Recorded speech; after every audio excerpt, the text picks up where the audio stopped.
प्रिय दर्शकों, नमस्कार। एक बार फिर से उपस्थित हूं आप सबके सामने। आज सोमवार है और आज के कार्यक्रम में रविवार के कार्यक्रम को लेकर के आया हूं। एक दिन पीछे हूं मैं। रविवार वाला कार्यक्रम सोमवार को लाना पड़ रहा है, पर तबीयत थोड़ी ठीक नहीं थी। कल गांव से आया तो अपने आप को ठीक करने में ही लगा रहा। आइए शुरू करते हैं आज का कार्यक्रम बिना किसी विलंब के। पहली कुंडली अकोला महाराष्ट्र से आई है। प्रीति तिवारी इनका नाम है। 22 अप्रैल 1989 13:55 पे। बिना किसी विलंब के आइए कार्यक्रम की शुरुआत करते हैं। बने रहिएगा अंतिम तक।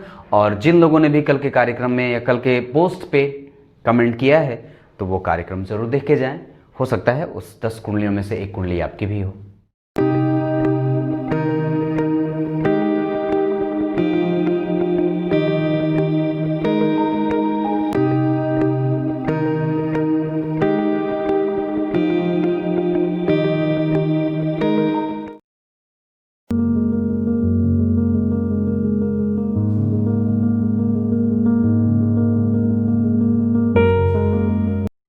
पहली कुंडली है अकोला महाराष्ट्र से। मैंने बात करी, प्रीति तिवारी इनका नाम है। डिटेल के आधार पर आपकी कुंडली बनती है कर्क लग्न की।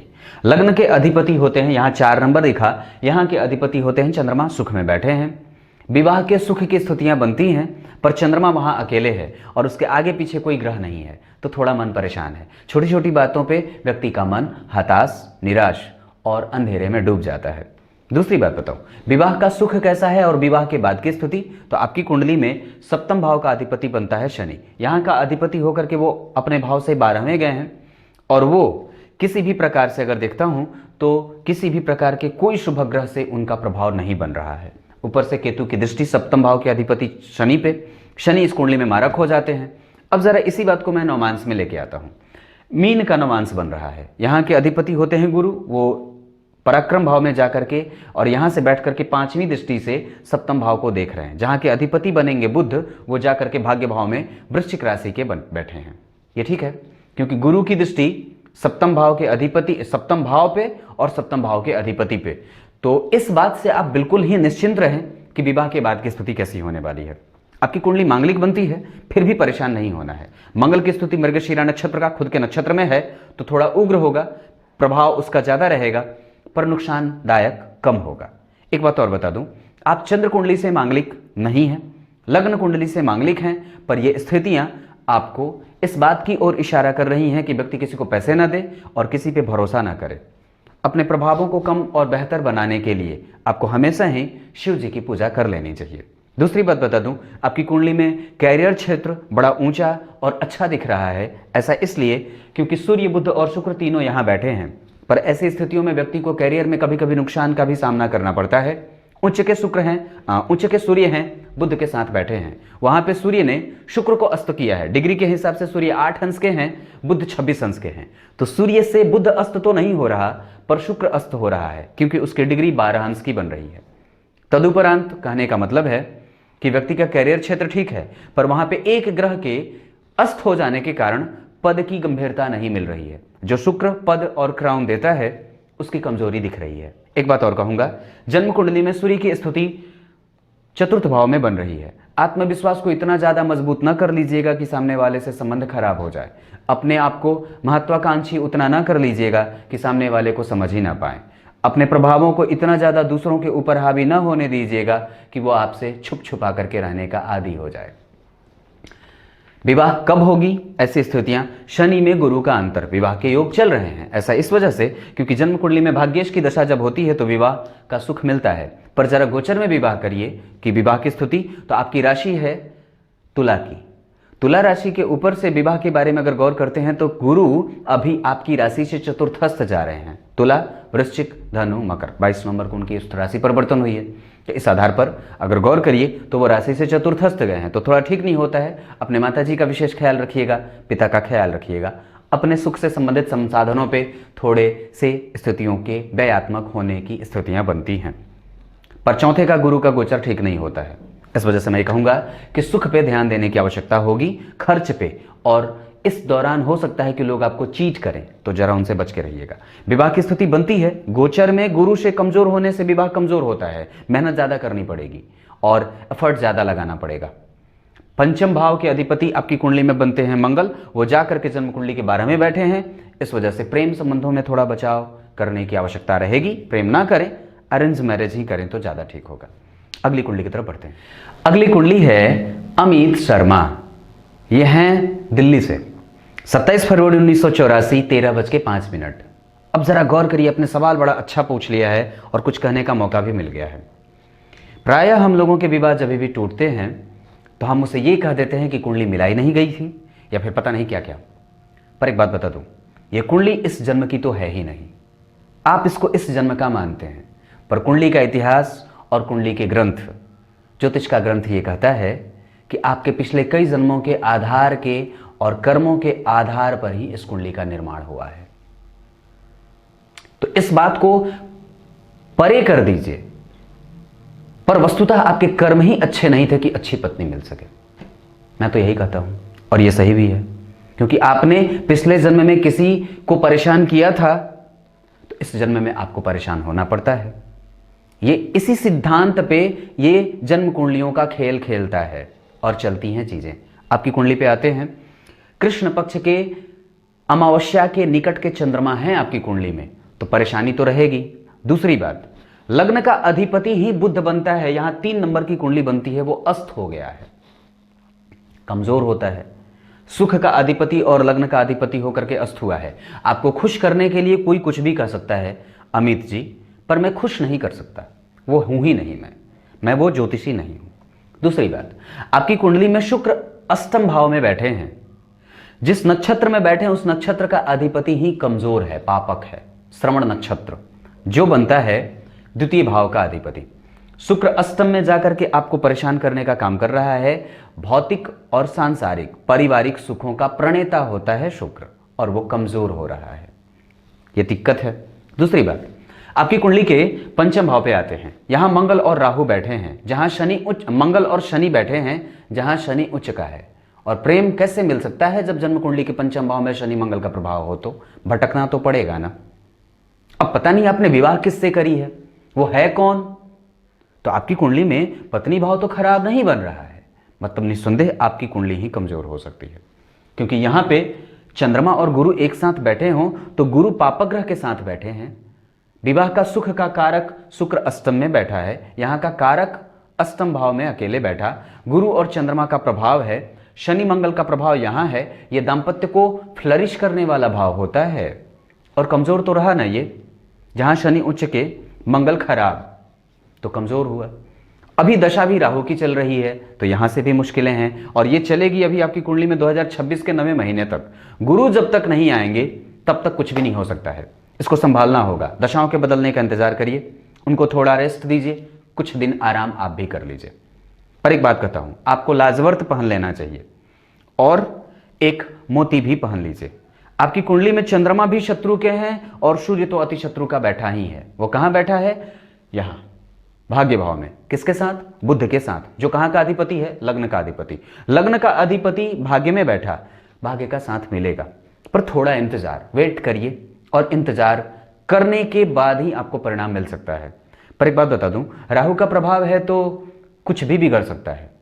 और एक बात बताऊं, जन्म कुंडली के सप्तम भाव के अधिपति होते हैं गुरु, वो पापग्रह के साथ बैठे हैं और उन पे शनि की दृष्टि है, तो खराब हुआ ना।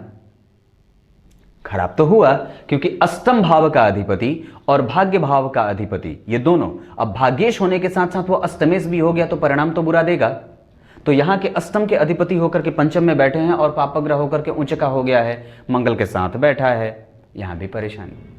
तो यहां पे ये भाव खराब हो रहा है, जहां से पति पत्नी के बीच में प्रेम नहीं है, टीकने ही नहीं देता है, मिलने ही नहीं देगा ना, निकट आने ही नहीं देता है, तो परेशानी संभव है। ये बातें बनती है। अब जरा गौर करिए, तो आपकी कुंडली में चंद्रमा को देखते हैं, यहां का अधिपति है वो, यहां से पति पत्नी निकट आते हैं विचारों से, और वो बैठा कहां है? षडाष्टक में, सप्तम भाव में जाकर के बैठा है।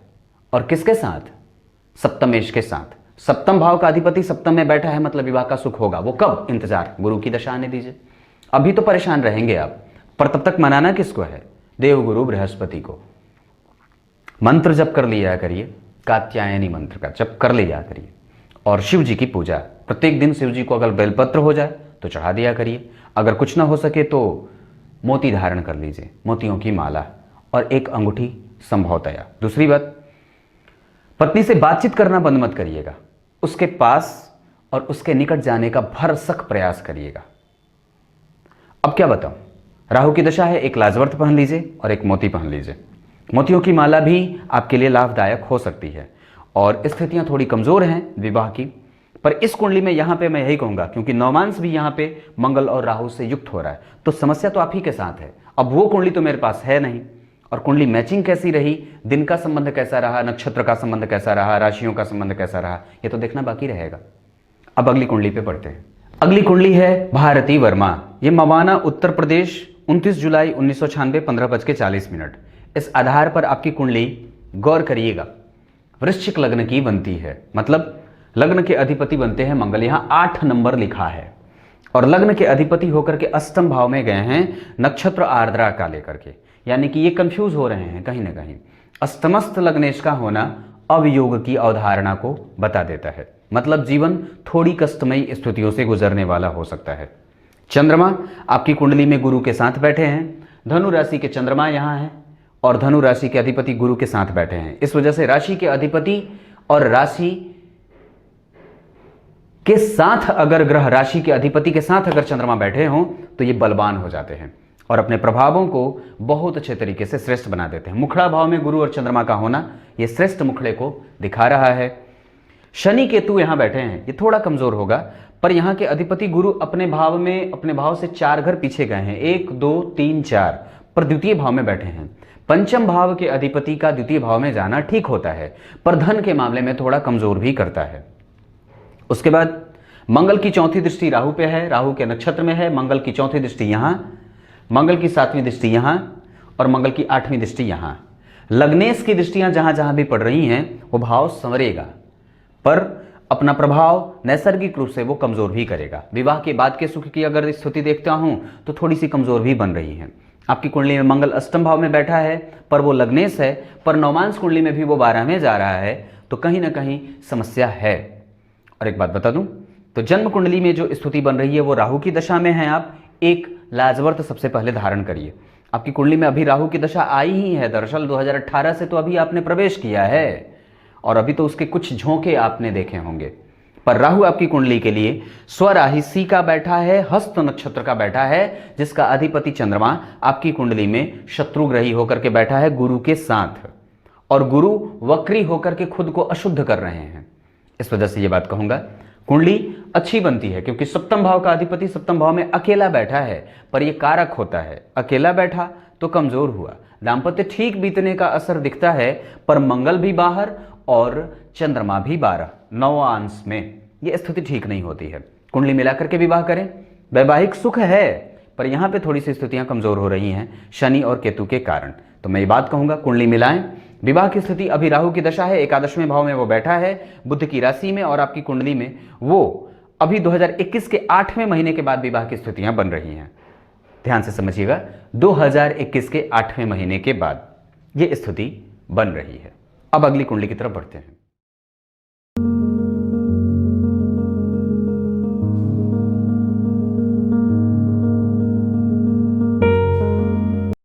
अगली कुंडली है संदीप गोयल, होडल हरियाणा से, 11 जुलाई 1976, 4:15। इस आधार पर आपकी कुंडली बनती है मिथुन लग्न की।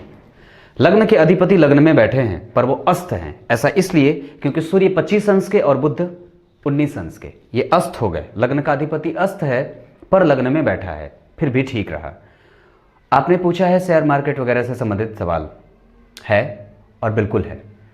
शुक्ल पक्ष के पूर्णिमा के चंद्रमा ये ठीक है, जाकर के बैठे हैं जन्म कुंडली के सप्तम भाव में, गुरु की राशि में। गुरु वृषभ के ओर हैं, सप्तमेश। ये रुक रुक करके देता है क्या? धन। हाँ, कभी कभी लगेगा जैसे भरोसा ही नहीं होता है खुद पे, और धन जो आता है वो कई बार रुक रुक करके आता है। बस एक ही बात है, वो धीरे धीरे आता है या सूख जाता है, पता ही नहीं चलता वो पैसा गया तो कहाँ। और व्यक्ति 3-5 के चक्कर में लगा रहता है, क्योंकि राहु केतु का प्रभाव आपकी कुंडली के 11वें भाव पे है। यहाँ राहु बैठे हैं, वो प्रभाव, और व्यक्ति हर बार धन कमाना ही खाली चाहता है। उसके जीवन का सर्वोच्च लक्ष्य धन कमाना होता है। इससे थोड़ा बाहर निकलिए। आपकी कुंडली में उसकी स्थितियां, पंचम भाव के अधिपति बनते हैं शुक्र और वो भाग्येश के साथ बैठे हैं, तो ये ठीक है। शनि के साथ बैठे हैं, पर याद रखिए कि वो अस्तमेश भी है, तो थोड़ी बहुत परेशानी वहां भी आती है, तो वो सूख जाता है और पता नहीं चलता है वो गया कहाँ, ये बात भी है। मंगल यहां बैठे हैं पराक्रम भाव में अकेले, तो ये ठीक नहीं, तो ये कमजोर हुआ। उसके बाद गुरु 12 में, तो व्यक्ति को आध्यात्मिक क्षेत्र में लाभ मिलने की स्थिति कमजोर है। पाना तो चाहता है, ऐसा नहीं है, क्योंकि पराक्रम लाभ भाव का, भाग्य भाव का अधिपति यहां बैठा है द्वितीय भाव में, तो ये स्थिति बहुत अच्छी होती है, क्योंकि पंचम भाव के अधिपति और नवम भाव के अधिपति का योग हो रहा है। शुक्र यहां के अधिपति और शनि यहां के अधिपति, दोनों द्वितीय भाव में बैठे हैं। पर वाणी ऐसी या फिर व्यक्ति लालची ज्यादा होता है, इसको थोड़ा कम करिए, क्योंकि सूर्य और बुध व्यक्ति की कुंडली में लग्न में और दोनों शत्रुग्रही मृतप्राय हैं और दुखी हैं, तो कुंडली को कमजोर करते हैं ये। और एक बात और बता दूं, तो जन्म कुंडली में जो स्थिति बन रही है, वहां से मंगल की चौथी दृष्टि जो है वो छठे भाव पे जा रही है। अपनी राशि को देख रहा है, तो आपको बलवान तो बना देगा, आप किसी के माथे पे चढ़ के पैसे निकलवा लेंगे, पर स्थिति बड़ी कमजोर है। कमजोर इस मामले में है कि व्यक्ति हठी है, जिद्दी है, गुस्सा कर लेता है और उटपटांग भी बोलेगा, क्योंकि यहां शनि भी बैठा है।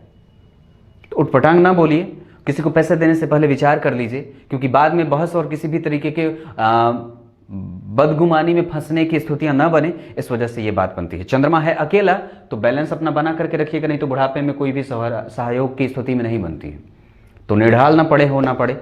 और चंद्रमा के अकेले होने के कारण आप धनु राशि के हैं, तो ऐसी स्थितियां बिल्कुल बन जाती हैं। और सप्तम भाव का अधिपति 12 में गया है, तो वो चीजें कहीं ना कहीं कमजोरी पे आ रही हैं। तो मैं ये बात कहूंगा कि स्थिति है आपकी कुंडली में, तृतीय भाव के अधिपति सूर्य लग्न में बैठे हैं, ये अच्छी बात है।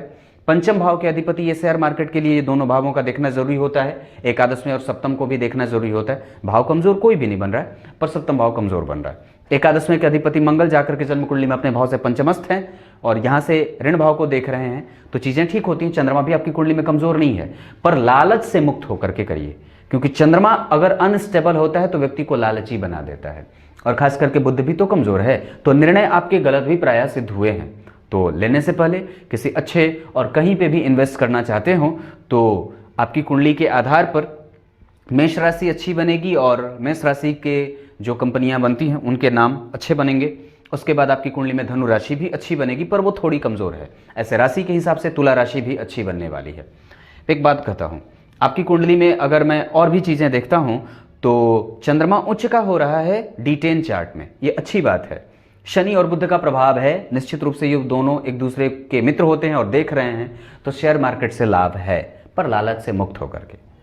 और उस पैसे को अगर हो सके तो उस कमाई का कुछ हिस्सा मंदिरों में दान जरूर करिएगा, और ये पूर्वाखाड़ा नक्षत्र में अगर हो जाए तो अति उत्तम होगा। अब अगली कुंडली की तरफ बढ़ते हैं। अगली कुंडली है भूमिका एस पांड्या, जूनागढ़ गुजरात से, 14 जुलाई 1992, 15:37।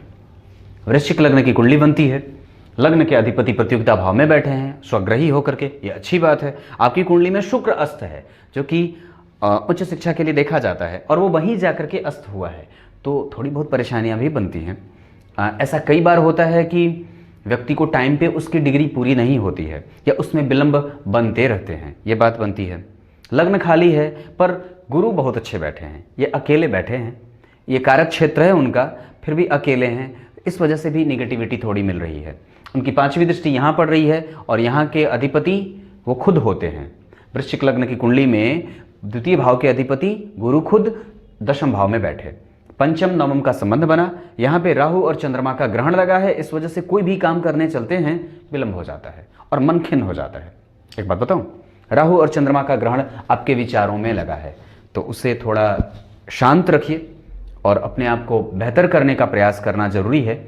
लाभ मिलेगा, जो चाहते हैं वो मिलेगा, क्योंकि शनि की दृष्टि यहाँ पे है और वो गुरु की राशि को देख रहा है। योग कारक स्थितियां बना रहे हैं गुरु, पंचम भाव के अधिपति होकर के। इस कुंडली में वो कारक भी होते हैं, पंचम भाव के अधिपति होकर के दशम में बैठे हैं। ये योग बहुत अच्छा है, पर दशा खराब है राहु, और वो परेशान करने के लिए काफी है। मन को परेशान कर रहा है, चंद्रमा को भी परेशान, सूर्य को भी परेशान, और ऊपर से आपकी कुंडली में अगर देखता हूं तो पंचम भाव के अधिपति गुरु दशम भाव में बैठे, ये कैरियर के सेक्टर में पेशेंस रखने का इशारा कर रहे हैं, क्योंकि सूर्य भी अष्टम का बैठा है और अष्टम का सूर्य ना परेशान करता है। कभी कभी ऐसा लगेगा सब छोड़ के बैठ जाओ, कुछ भी करने की इच्छा नहीं होती है और मन छोटी छोटी परेशानियों से परेशान हो जाता है, तुरंत ही व्यक्ति खिन्न हो जाता है। सूर्य का अस्तमस्त जाना व्यक्ति के आत्मविश्वास को कमजोर करने के साथ साथ व्यक्ति के काम को बिगाड़ने के लिए भी जिम्मेदार हो जाता है। जन्म कुंडली के शनि की दृष्टि जन्म कुंडली के यहां पड़ रही है, ये ठीक है। उच्च शिक्षा भाव के अधिपति आपकी कुंडली के लिए चंद्रमा द्वितीय भाव में बैठा है, यह अच्छी बात है, पर उसको लगा है ग्रहण और वहां पे एक ग्रह बैठ गया है अस्त, पर वहां बुध भी बैठा है। और गौर करिएगा तो अष्टम भाव का अधिपति बुध यहां और एक ग्रह अस्त, पर दो शुभ ग्रह तो बैठे हैं ना, फिर भी ठीक है। आपकी कुंडली में विद्या भाव देखता हूं, D24 चार्ट में लग्न का अधिपति, फिर वहां से अगर मैं इसको D24 मान लूं, मतलब यहां पे चतुर्विशांसा अगर इसको कह दूं, तो यहां का अधिपति बुध बनता है, मंगल बनते हैं, यहां भी वो अष्टम भाव में ही जा रहे हैं, पर सूर्य के साथ यहां जा रहे हैं। यहां का अधिपति बुध उसको देख रहा है, शुक्र के साथ स्थिति है, पर रश करना पड़ेगा। नौकरी के योग भी आपकी कुंडली में है, क्योंकि ऐसा इस वजह से मैं कह सकता हूं क्योंकि गुरु अकेले बैठे हैं पर वो भाव नाश कर रहे हैं, और उसके बाद शनि का प्रभाव शुक्र और बुध दोनों पे है और दोनों उसके होते हैं मित्र, तो नौकरी की स्थितियां बनती है। सूर्य की स्थिति मित्र ग्रही होकर के बैठा है, पर चंद्रमा शत्रु ग्रही है, धनु राशि में बैठा है ना, इस वजह से। पर सूर्य और चंद्रमा की स्थितियों को अगर देखता हूं तो कमजोर हो रहे हैं। सूर्य कमजोर कम है, चंद्रमा कमजोर ज्यादा है। तो सूर्य की स्थिति ठीक है, पर वो अष्टम में बैठा है, मेहनत करना पड़ेगा। और मैं एक बात और कह दूं तो आपकी कुंडली में जो स्थिति बन रही है भूमिका जी, उसके आधार पर आपकी कुंडली में राहु की दशा अभी 2019 से शुरू हुई है, और 2021 के 10वें महीने में राहु में गुरु आएंगे, जो कि पंचमेश तो यश गौरव का भाग बन रहा है। मुझे लगता है 2021 के 10वें महीने से स्थितियां बन रही हैं, तो प्रयास करिए, शायद ही नहीं बल्कि 2024 तक आपकी कुंडली में योग अच्छे बन रहे हैं। आपकी कुंडली में गुरु की स्थिति अच्छी कहूंगा, उसे खराब नहीं कहूंगा, पर वो जिस भाव में बैठा है वो भाव अकेलापन हो जाता है, तो वो भाव थोड़ा कमजोर हो जाता है, अकेलेपन का शिकार हो जाता है।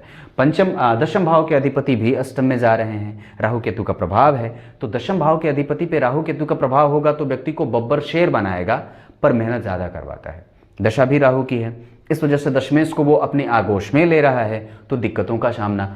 पर एक बात बताऊं, आत्मविश्वास बना करके रखिएगा। चंद्रमा और सूर्य दोनों को लगा है ग्रहण, इस वजह से वो दोनों आपसे छिटकना चाहते हैं, पर उनको जाने ना दीजिएगा।